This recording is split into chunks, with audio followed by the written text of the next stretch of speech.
Okay, so the second exam is the Tuesday after you get back from the homecoming break.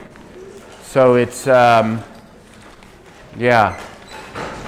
we have one more lecture. Okay, I wanted that exam to cover all of chapter 19, but because we missed the hurricane day, I'm not going to get to all that.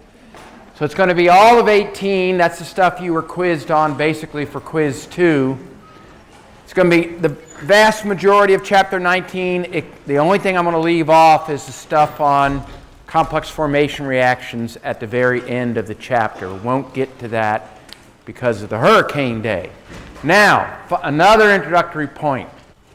There are problems that I assigned in the book that ask you to calculate a titration curve. Basically, it says, you got this titration. What's the pH after you add 20 mils? So you go through the calculation and you calculate that point on the titration curve. Then it says, okay, what's the pH after 40 mils? And you go through the calculation, you calculate that point on the titration curve. I don't really see any need to do that. So there won't be that kind of problem on the exam. There will be what I call nuts and bolts problem. A titration was done, the titrant concentration was 0.2 molar, the milliliters of titrant was 52.1 milliliters. What's the concentration of analyte? That problem will be on the exam. Kind of problem that basically asks you to take titration curve data or titration data and calculate the analyte concentration. If you have any ambiguity about that nature of that problem, I worked a problem like that last time. So that kind of problem will be on the exam, but the notion that you've got to calculate points on this titration curve, that won't be on the exam. All right, so let's finish up this bit on titrations. We're talking about neutralization titrations, and again, the point here, I guess, is that we're trying to teach you something about analytical chemistry. So just to lay out all the landscape, this is your type of analyte. Your analyte might be a strong acid, it might be a weak acid, it might be a strong base, it might be a weak base. Okay? The titrant is always strong. The titrant is always strong. So that means if your analyte's a strong acid, you titrate with a strong base. If your analyte's a weak acid, you titrate with a strong base. If your analyte's a strong base, you titrate with a strong acid. If your analyte's a weak base, you titrate with a strong acid. So your titrant is always strong. It's either a strong acid or a strong base. Your analyte could be any of these 4 possibilities. Now, while I'm not going to ask you to calculate a titration curve, I might ask you to identify titration curves. So how would you do that? Well, let's take a look at a titration curve. Let's take a look at it. There's a strong acid titration curve. How do I know it's a strong acid? Let's take a look at a weak acid. There's your comparison of a strong acid and a weak acid. Same concentration of acid. Your strong acid titration curve is beautifully symmetrical. Your weak acid titration curve starts at higher pHs. Why? Because it's a weak acid. So of course at any concentration the pH is going to be higher. Then your weak acid titration curve has this interesting region called the buffer region. And it kind of does this inflection point around the midway point of the titration curve. What does it mean, buffer region? Well,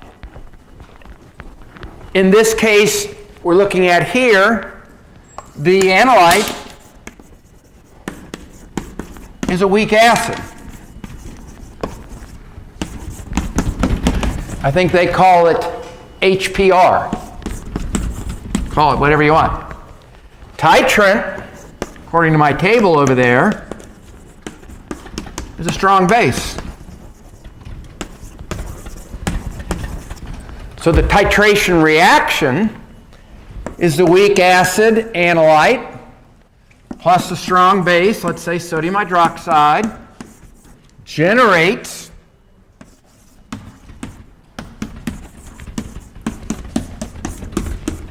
okay. So why do I call this the buffer region? Because in this region, before the endpoint or before the equivalence point, I've got both of these chemical species in a solution. I've got, if I'm before the equivalence point, somewhere in here where it says buffer region, if I'm before the equivalence point, then I have both untitrated weak acid, HPR, and some of the PR minus.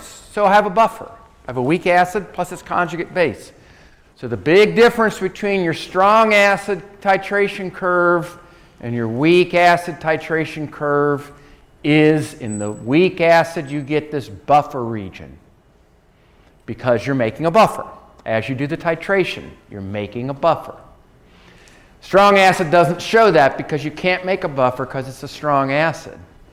Now, the other thing this view graph does is it talks about indicators. So again, you use phenolphthalein. So your thing went from colorless to pink, and when it went pink, that was the endpoint. But you could also, in principle, use this indicator called methyl red. It goes from red to yellow. As I said, we use phenolphthalein because it's much easier for your eye to see no color, presence of a color.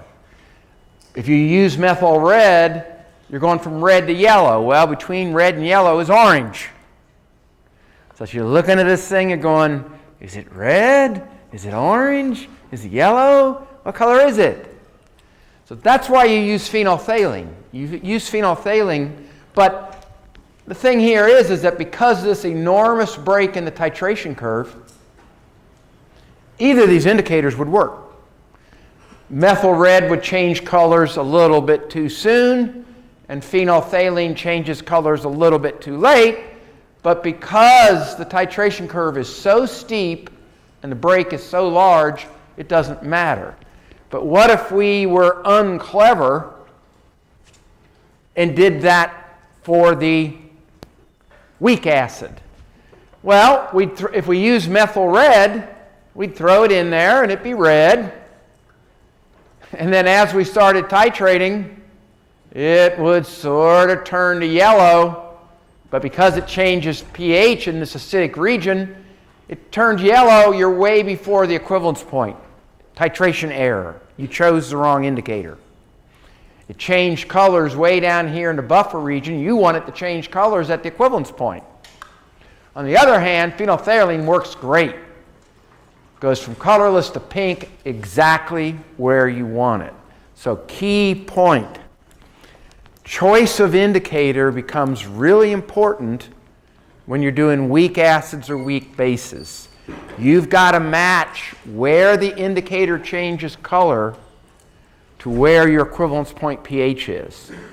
If you weren't clever and used methyl red, that changes colors nowhere near the equivalence point. You just got the wrong answer, you failed the lab. So choice of indicator becomes much more important. And what's fun about it is that there are dozens of indicators. Dozens. So that's what this shows. This shows pH along the upper axis from 0 to 14. And these are various molecules that will change colors. And there are the ranges over which they change colors.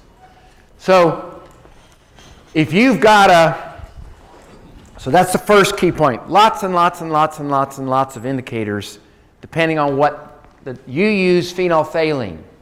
It's nice because it goes from colorless to pink.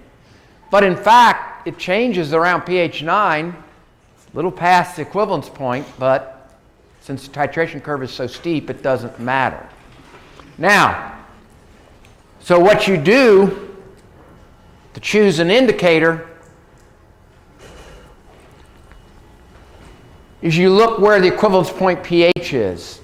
So if the equivalence point is pH is at 9, then you need an indicator that changes colors around pH 9.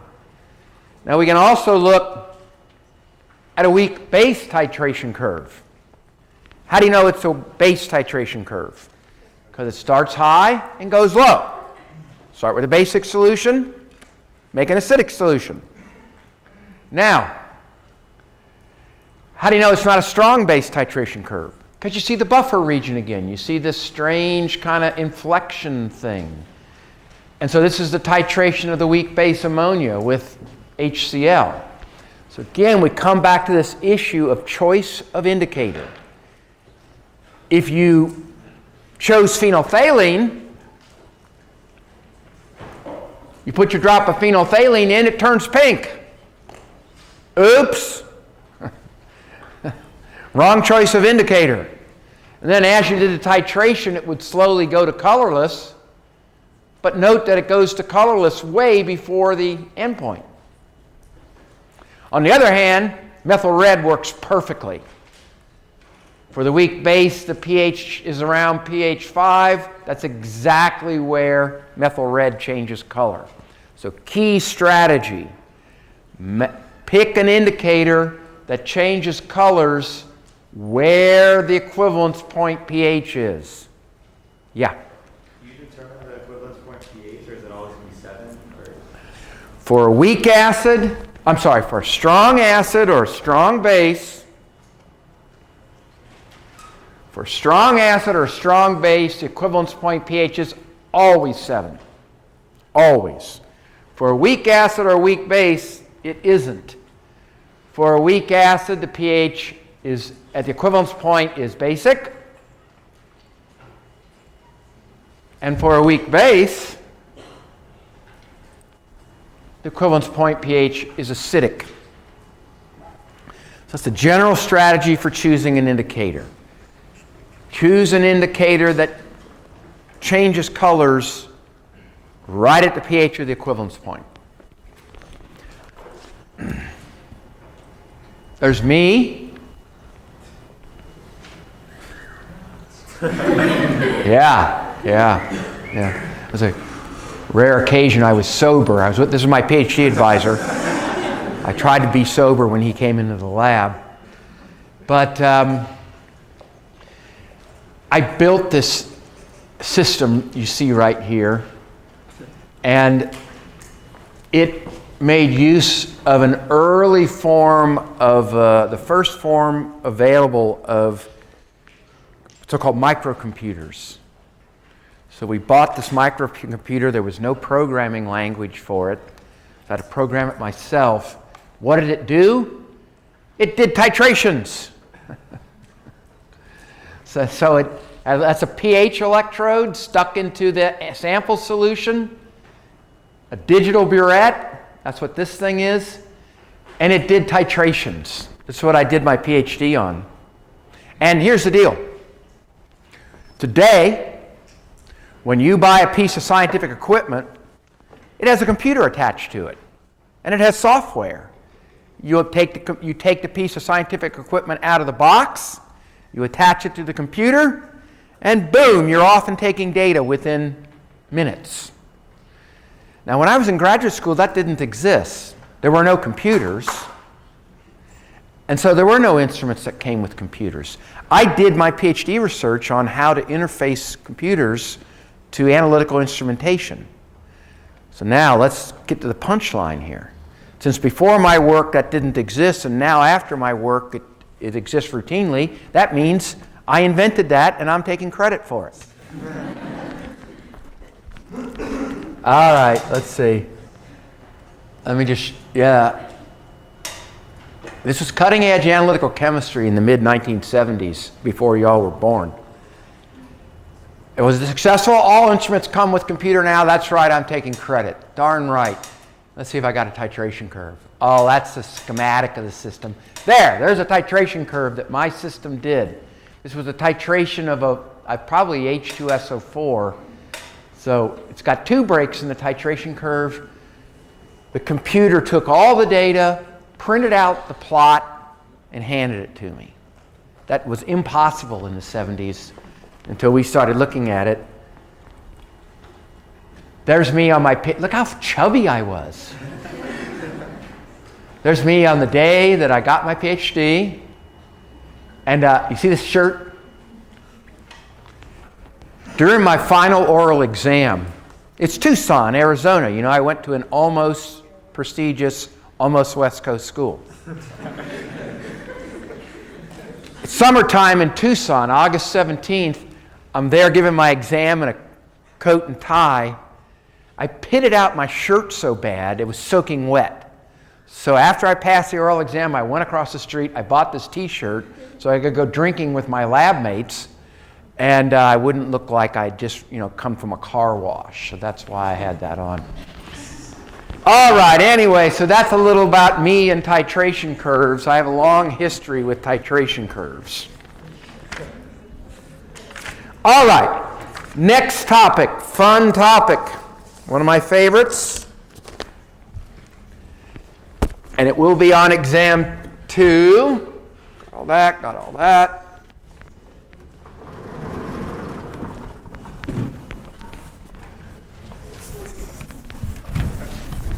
What happened to me? Yeah. Who wants to be a medical doctor? I've got a disease for you to study.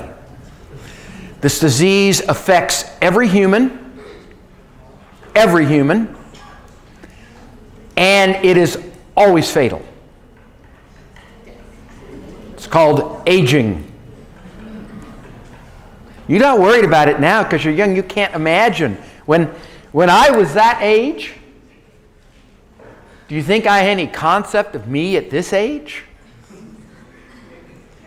You have no concept of yourself, but you will age. And if what I said is true, you will die. So you medical doctors, figure out how to stop this, will you? And get to it soon. All right.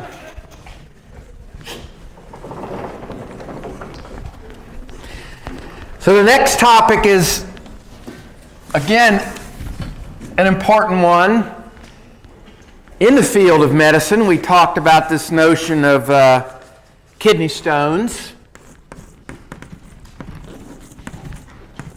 There are various types, not stones. There are various types of kidney stones, but one of them is calcium oxalate, oxalate. And that chemistry that happens in the patient's kidneys, so oxalate is this molecule. I really like this molecule. This is a really fun molecule for me because it's 2 carboxylic acid groups stuck together. Because see, I think conceptually of the carboxylic acid group as being something you tag onto a molecule to make it a weak acid. You can tag a carboxylic acid group onto anything. But this is where one carboxylic acid group gets tagged onto another. So I find that very interesting. The other thing that I find interesting about this molecule is that it appears throughout living systems, in plants and animals, etc. And I like to think of it as the first step of photosynthesis. So photosynthesis, the green plant takes CO2 from the air.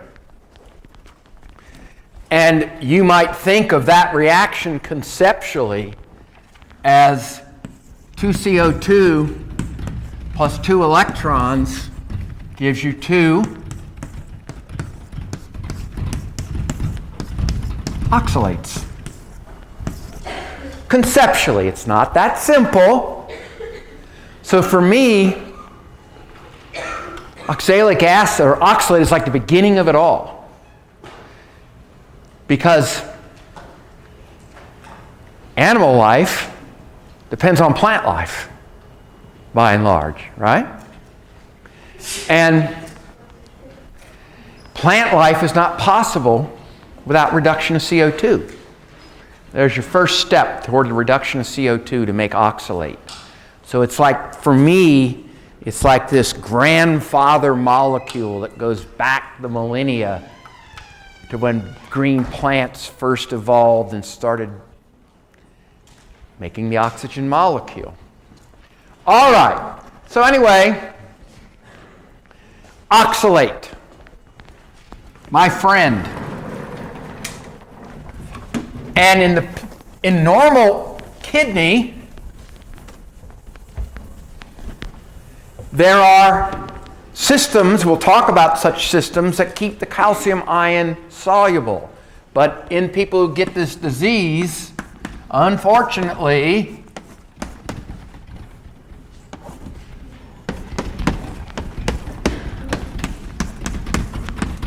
that's in the kidney, and bingo, bango, bongo, you get calcium oxalate, which we might draw like this. Calcium 2 plus oxalate. Solid. There's the problem.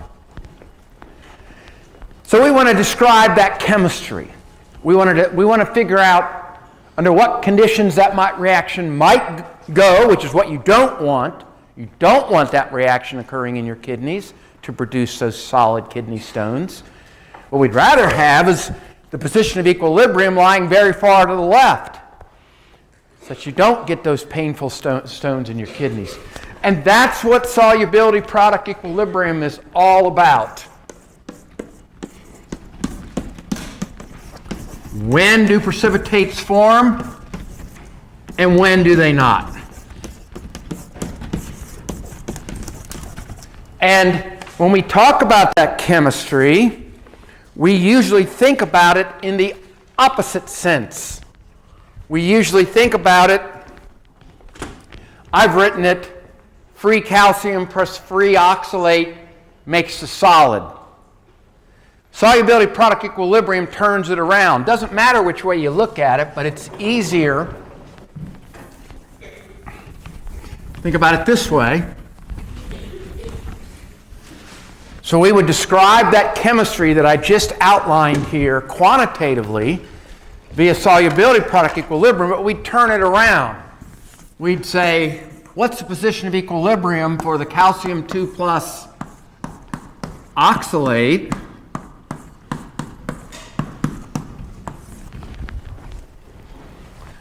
solid going to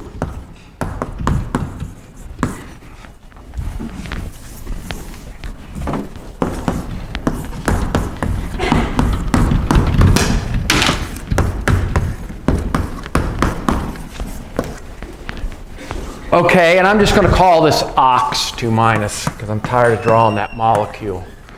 So to treat this quantitatively, we turn the reaction around. That's just the way we do it. And so I'm just going to make it easier now on myself. I'm going to call it calcium ox solid goes to calcium 2 plus aqueous plus ox 2 minus aqueous. And the punchline is I describe that by an equilibrium constant called KSP, not K8P, but KSP. SP stands for solubility product. And we write that in the way we write all equilibrium constants: equilibrium concentration of calcium, equilibrium concentration of ox 2 minus. No concentration term for the calcium oxalate because it is a pure solid, and we do not put concentration terms for pure solids or pure liquids into our equilibrium constant expressions. So that's how we can treat this quantitatively. And of course, that applies for any number of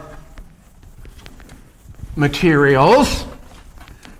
But what you might call these salts, so these are salts, calcium ox, that's a salt. Remember our definition of salt is a thing that decomposes and gives you ions. So there you go, it decomposed a little bit, it gave you ions. Another example would be our friend silver chloride. Throw it in the water.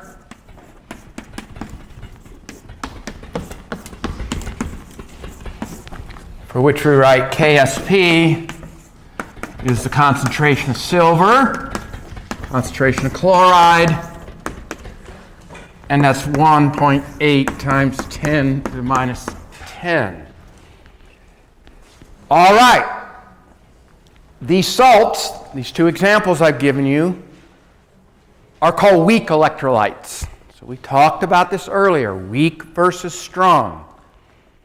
Weak electrolyte, you can see why it's called a weak electrolyte, because the equilibrium constant is tiny. So it says this is very much a reactant-favored reaction. You throw that silver chloride in the water, you get a teeny tiny amount of silver, teeny tiny amount of chloride. How do I know? Equilibrium constant is really small. So that's why these salts are called weak electrolytes. So solubility product equilibrium is the chemical equilibrium of weak electrolytes, things that like to form a precipitate. That's another way to think about it. If it wants to precipitate out of solution, it's probably a weak electrolyte. And we describe that chemistry by solubility product equilibrium. And you can take any there are lots and lots of examples of this.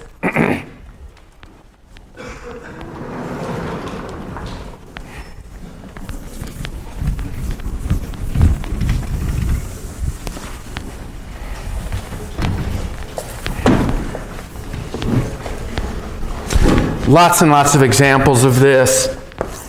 Calcium fluoride. All right, so again, I said to you, learning chemistry is like learning a foreign language. You got to learn the vocabulary. The vocabulary of chemistry is chemicals. So you should start in your head making a list of chemicals that I'm describing as weak electrolytes. Got to learn the vocabulary. So calcium fluoride, also a weak electrolyte, dissociates in water to a little bit to give you calcium. And two fluorides. But again, we can describe it by a KSP. Equilibrium concentration of calcium, equilibrium concentration of fluoride squared. And that KSP is 3.9 times 10 to the minus 11. You do not have to memorize equilibrium constants. I think the only equilibrium constant I've asked you to remember during the whole semester is KW. Right. So I think it's the only equilibrium constant that I've asked you to measure, KW. And that's an easy one because you know the pH of pure water is 7. All right. But so, again, very small number. Now, one of the things is a typical kind of problem that you might encounter on exam 2. Typical kind of problem. In fact, I'm sure it'll be there.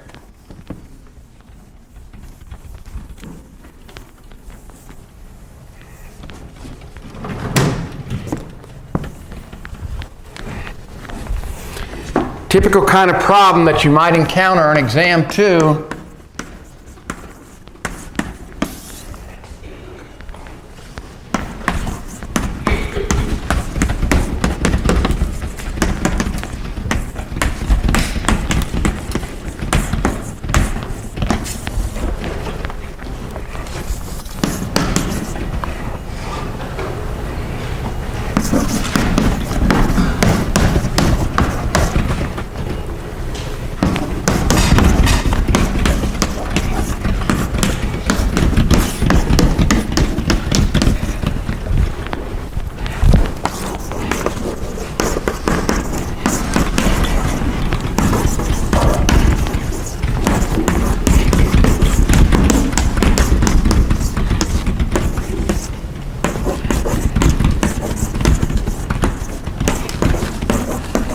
This is silver chromate. Again, a weak electrolyte. And what it's asking you is to calculate a thing called the molar solubility. Now, let's diagnose this problem and see what we're talking about here.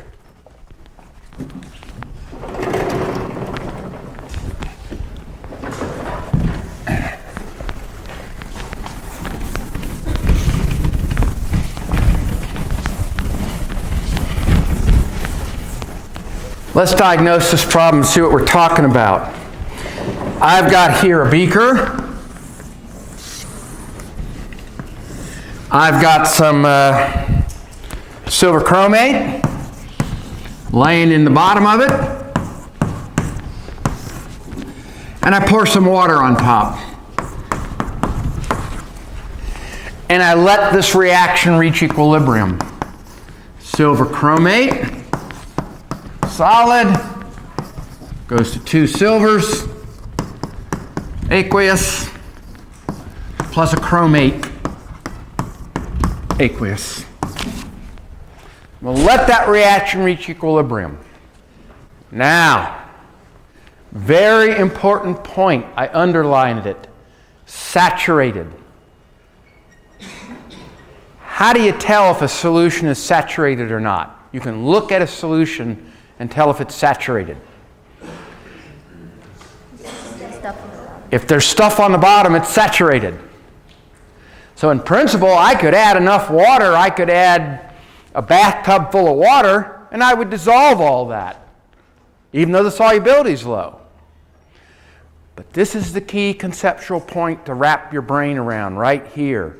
All this solubility product equilibrium stuff that I'm going to talk about is all predicated on the fact that the solution is saturated. That in the bottom of that beaker is undissolved salt. That's very important. If the solution is not saturated, none of this chemistry, none of this mathematics works. The mathematics, the way the equilibrium constant is formulated, assumes there's undissolved salt and therefore the solution is saturated. That doesn't necessarily have to be true. As I said, I could just add so much water. I could add, 500 gallons of water. And even if it's not very soluble, that tiny bit of silver oxide will all dissolve. So, key point, solubility product equilibrium deals with saturated solutions. You got to be able to see the salt on the bottom. But if that's true, then all this stuff I just said applies, and we can write that reaction. We know that that is a reactant-favored reaction, very tiny amount of silver, very tiny amount of chromate, and that's all determined by the KSP, which would be written this way, equilibrium concentration of silver squared, equilibrium concentration of chromate. And that KSP is 0.1 times 10 to minus 12. So again, small number, weak electrolyte, reactant-favored reaction, etc., etc. Now, what this problem asks is for this thing called the molar solubility, S. That is the moles of the weak electrolyte that dissolve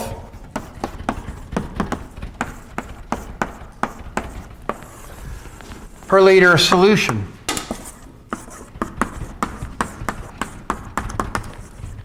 So that's going to tell you how soluble your stuff is. The molar solubility is the moles of stuff that dissolves per liter of solution.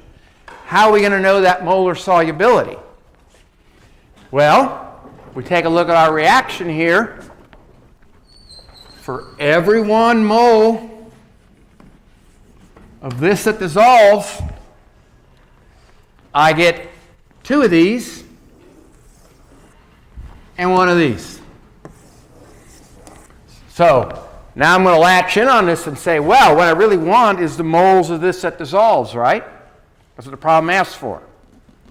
Well, for every 1 mole that I get, every 1 mole that dissolves, I get 1 mole of chromate. So that tells me, for this particular problem,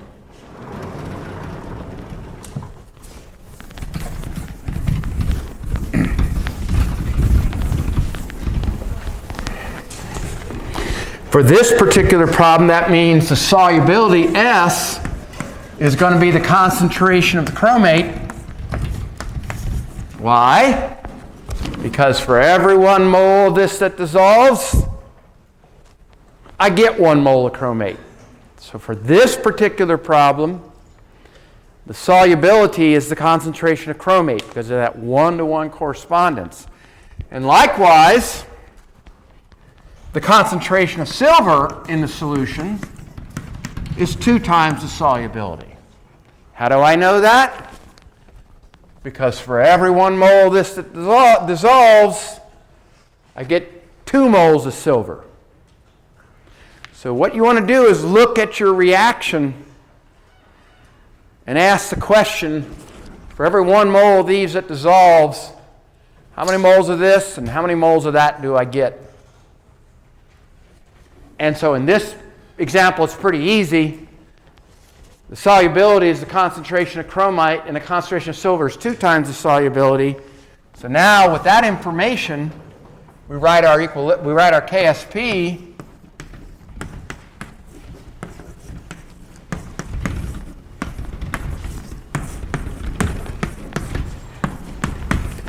And now, from these equalities that I've got up here on the left,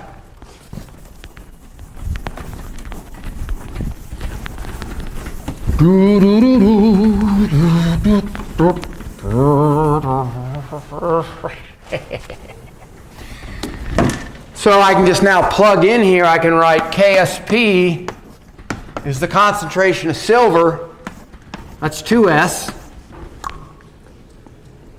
Concentration of silver is 2S, yes? Got to square it, because there's a squared there. And the concentration of oxalate is S. And so KSP in this example is 4S cubed. For this example. And we're given that that's 1.1 times 10 to the minus 12, right? And so, I guess that's a 12.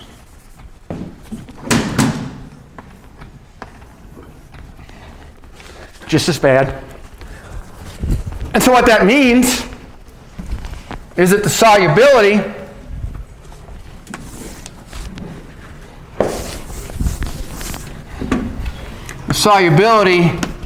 is the cube root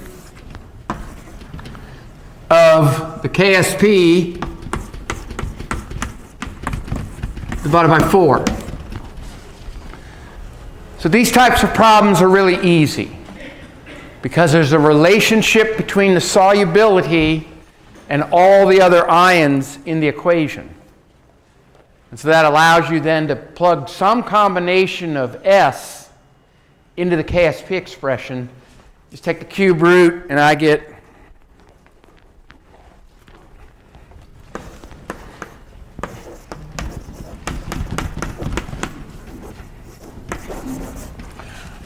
all right. What did we just learn? We said that a weak electrolyte is not very soluble. There's your proof. On a molar basis, only 6.5 times 10 to the minus 5 moles per liter of this stuff dissolves. So you give it a liter of water, 6.5 times 10 to the minus 5 molar in that solution. And so again, pointing out that this is a weak electrolyte, a low concentration, because we take the kernel's definition. The high concentration is 0.6 molar. A very low concentration is that 50 nanomolar lead that we're allowed to have in drinking water.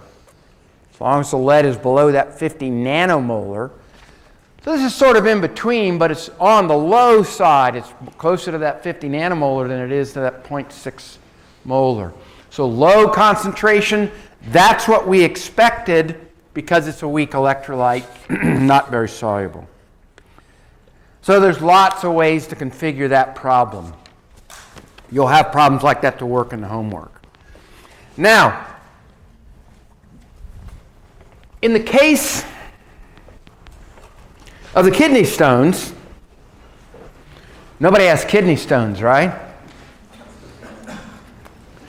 So in everybody's kidneys here, this chemistry that keeps the stuff from precipitating is working. In the diseased kidney, something happens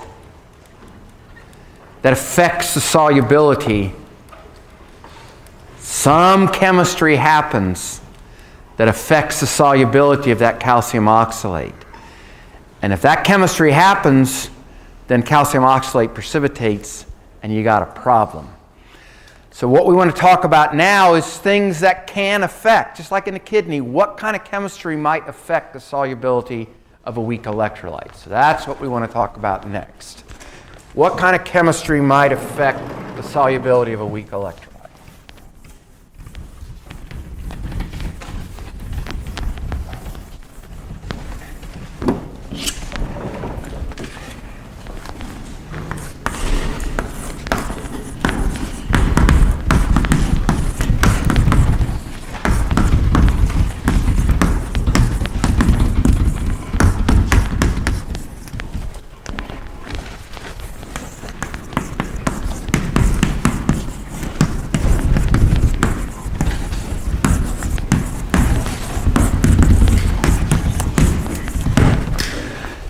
And we'll talk about a number of examples.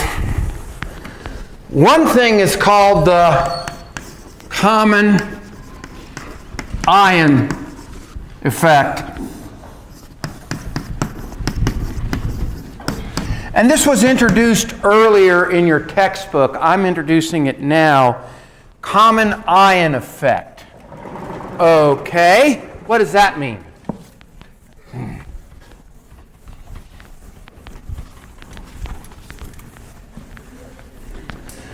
So I'll phrase it and I'll give it to you in the form of a question. There's a beaker. I've got some, what do we got? Calcium fluoride here. That's a pile of calcium fluoride laying in the bottom of two beakers. There's another beaker. Another pile of calcium fluoride. And in this beaker, I'm going to pour in pure water. And in this beaker, instead of pure water, I'm going to use 0.1 molar sodium fluoride. And I'll ask the question, in which of these two beakers is calcium fluoride more soluble?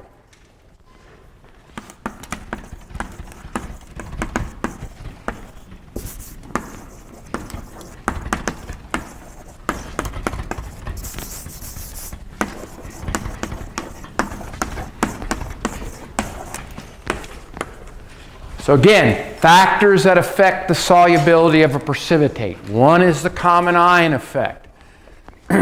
Let's diagnose this common ion effect.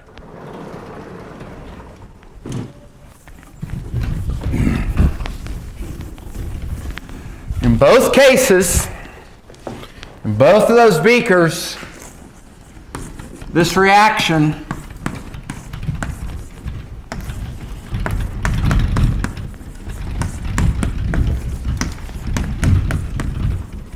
is attempting to occur. Now, one way to think about the situation on the right here is that you've got fluoride from the soluble sodium fluoride already present there in the beaker. As soon as you throw in that sodium fluoride solution, there's fluoride already there. So what does Le Chatelier say about the position of equilibrium? It's going to shift back to the left. It's going to have less of this formed. So this is why Le Chatelier is so important and so powerful. This thing is attempting to make 1 calcium and 2 fluorides.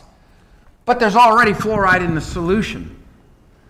So in effect, you're you're stressing the reaction by adding a product of the reaction. So Le Chatelier says one way to stress a reaction is to add a product of that reaction. That's what we've done in this beaker. We've already got sodium fluoride, and so we would predict that that would push the equilibrium back to the left, and calcium fluoride is less soluble in the sodium fluoride solution, or it's more soluble in water. So that's common ion effect. It is a very simple extension of the principle Le Chatelier.